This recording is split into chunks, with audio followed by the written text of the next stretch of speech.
กะน้ำท่วมพี่น้องบ้านทำลายโอ้โหบอ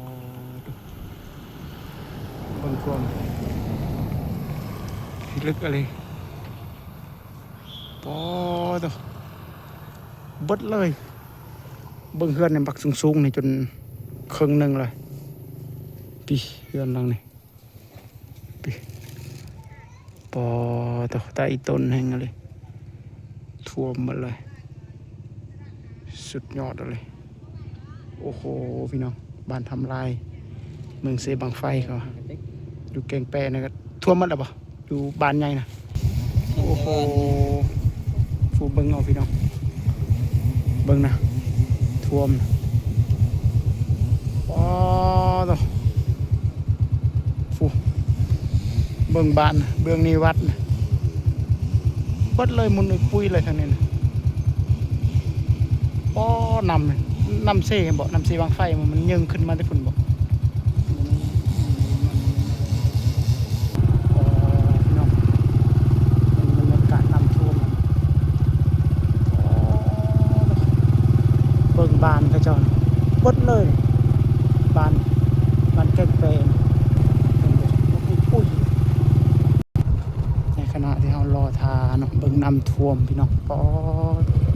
ไปต้นบานเรือนของกระเจ้าปอ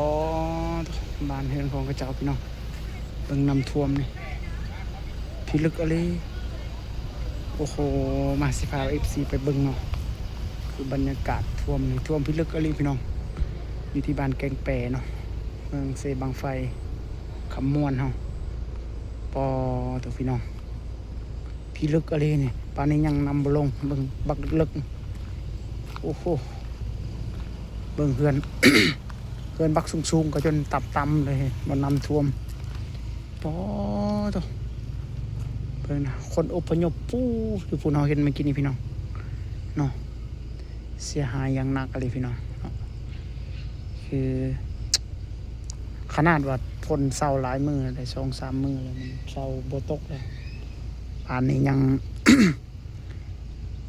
ยังบ่ลงโอ้โหมียังอีกนะครับเนาะเบิ่งบ้านเรือนของกระเช้าโป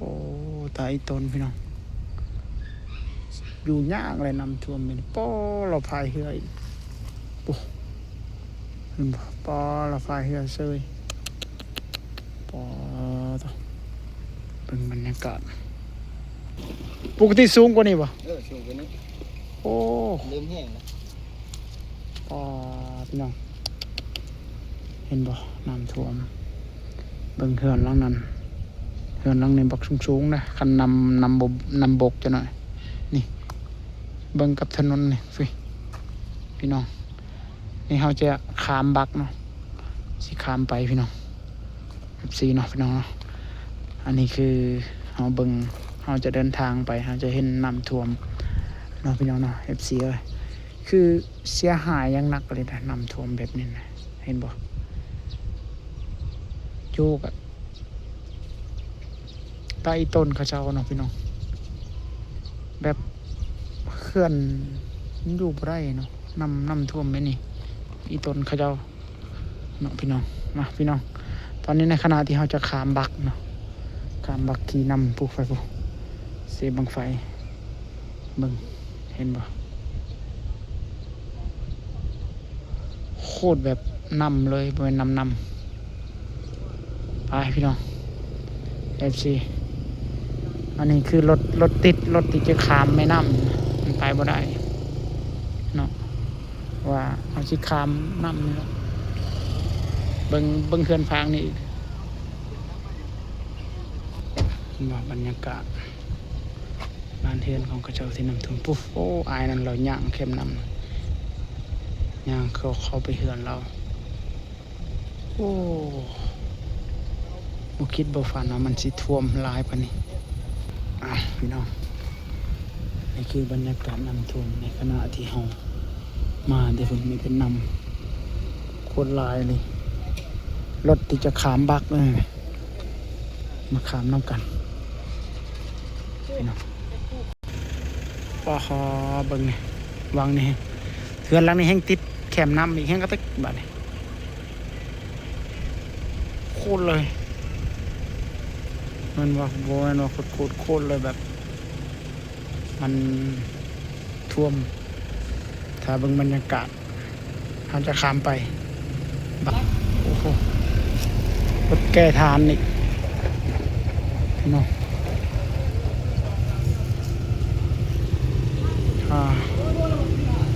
ก็ตัวน้ำมันโคตรลายเลยกลายตะพังนี่ก่อนนี้ทางก่อนเราจะข้ามบักไปเนาะน้ำที่น้ำท่วมพักนั้นน้ำท่วมนี่พี่น้องเนาะเบิ่งรถขึ้นพี่น้องโอ้โหโอ้คันนี้มันมาแต่พิงก็เลี้ยวไปพุ่นโอ้รีโวคันนี้ใส่ได้จักขั้นช่วงนำหลายปานนี้นะมีท่าเบิ่งเนาะ2 คันได้วะ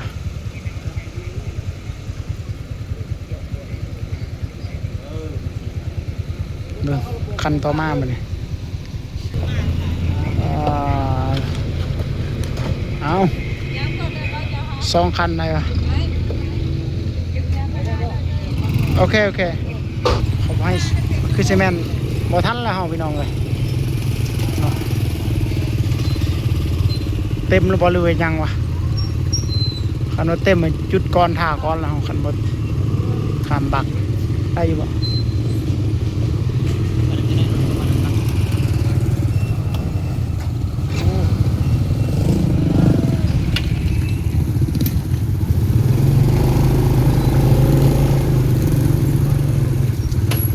เต็มแล้วดิเต็มเลยวะเต็มแล้วก็โจกันแล้วโว้โอ้เซ็ตเราล่มเลยเอาแล้วบ้าซอยเราหน่อยไหมโอ้เกิดอุบัติเหตุแล้วพี่น้องโอ้ตายเอาเจ็บเลยปะจักโอ้ตาย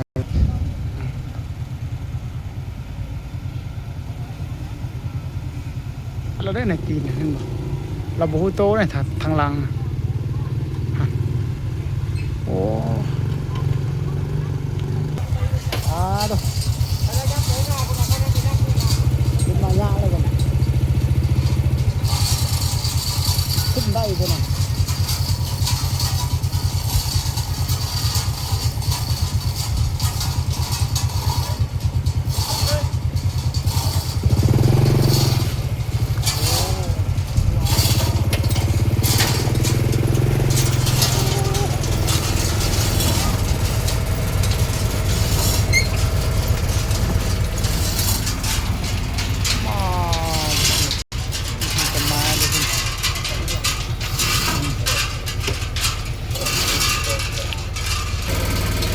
ตอนนี้ในขณะที่เราจะขามบักพี่น้องเนาะน้องเอฟซีเนาะตอนนี้เราจะขามบักไปต้นเราอยู่ไหนเราลดลมบรรยากาศที่เราขามบักเพื่อนนั้นโอ้โคตรลายเลยโอ้ต้องนำพี่น้อง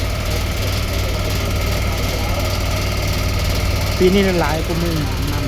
ำตลอดบักกำลังจะขามไปเนี่ยนะนี่คือบรรยากาศที่เรานั่งอยู่ในบักเนาะโอ้วัดนี่จะท่วมแล้วน้องเลยโอ้โหราคาวัน3,000 กีบถ้าคือจะได้นำเป็นน้ำลายก็เอาราคาขั้นเก่าน้องบรรยากาศนะน้องโอ้เบิ้งใช้ซีได้เบิ้งรักดำท่วมทางหนานี่ใช่ไหมคุณน้องคุณน้องคุณบอกก็ชื่อว่าเปิดเป็นนั่นเลยพี่น้องขี่เพื่อแบบนำหลายกันนึงขี่บักคนที่แม่น้ำโคตรลายเลยคุณ บ้านเพื่อนของพระเจ้าเสียหายอย่างหนักเห็นบอกบางม่วงเนี่ยบักสูงยังเป็นตึกเตี้ยๆอะไรเนี่ยมาเป็นน้องเอฟซีเนาะน้ำมันเยื่องมาเลยนำใส่บังไฟเนี่ยหลายอะไร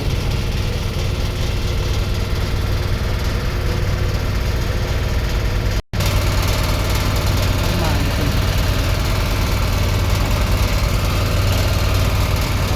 อ๋อเป็นบอก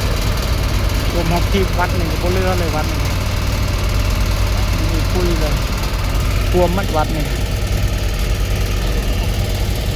เป็นบอกโอ้เป็นคันหนึ่งบักสองคันสองลำลำหนึ่งโอ้มี2 คันวิโก้1 คันเฮ็ดลอย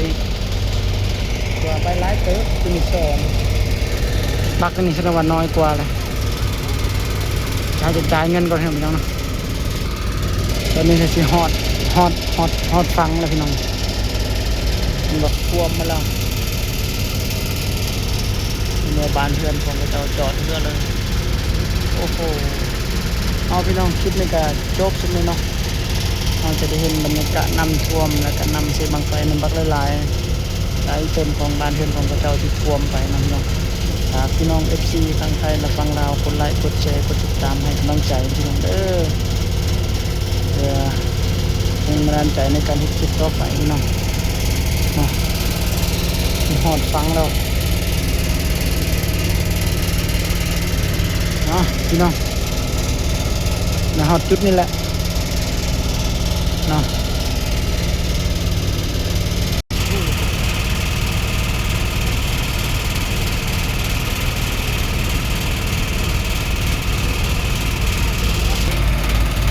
ก็น้ำคนหลายเลยนะจักรตัวนี้มันดูดน้ำทางในนี่เนาะน้ำในบักตัวนี้เนาะมันดูดออกยานเพราะว่านำเขาบ่มีเวลาที่จะสะเอาจักรมันดูดเอาโอ้เบิ่งรถเขาเจ้าท้ายคนบางเวลาหมายเลยทีจุดหมายปลายทางจุดจอดแล้วโอ้โหเอาพี่น้องคลิปนี้ก็จบสำเร็จแล้วพี่น้องนะฝากพี่น้องกดไลค์กดแชร์กดติดตามให้กำลังใจมา2 คนบรรยากาศพี่น้องคิงกักกำลังใกล้ที่ฮอดจุดจอดลงแล้วโอ้พี่น้องเบิ่งเขาเจ้านั่งทาเลยจุดหมายปลายทางที่จะลงตัวนี้รถจักรจะข้ามไปฝั่งนั้นเนาะจะเข้ามาไปฝั่งนั้นเราก็สิมาฮอดฝั่งนี้เอาพี่น้องคลิปนี้ก็สิขอจบสำนี้เด้อบายบายก่อนโอ้รถเห็นบ่แต่พวกมีหลายคันไป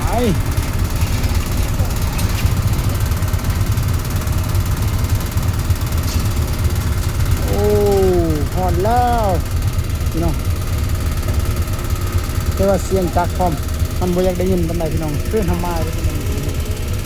มาเดี๋ยวพุ่นไปทางนี้ละบัน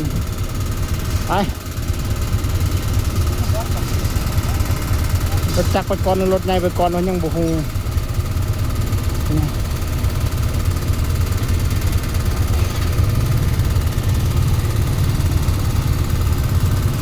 น่าจะให้รถใหญ่ข้ามไปก่อนแหละเพราะว่า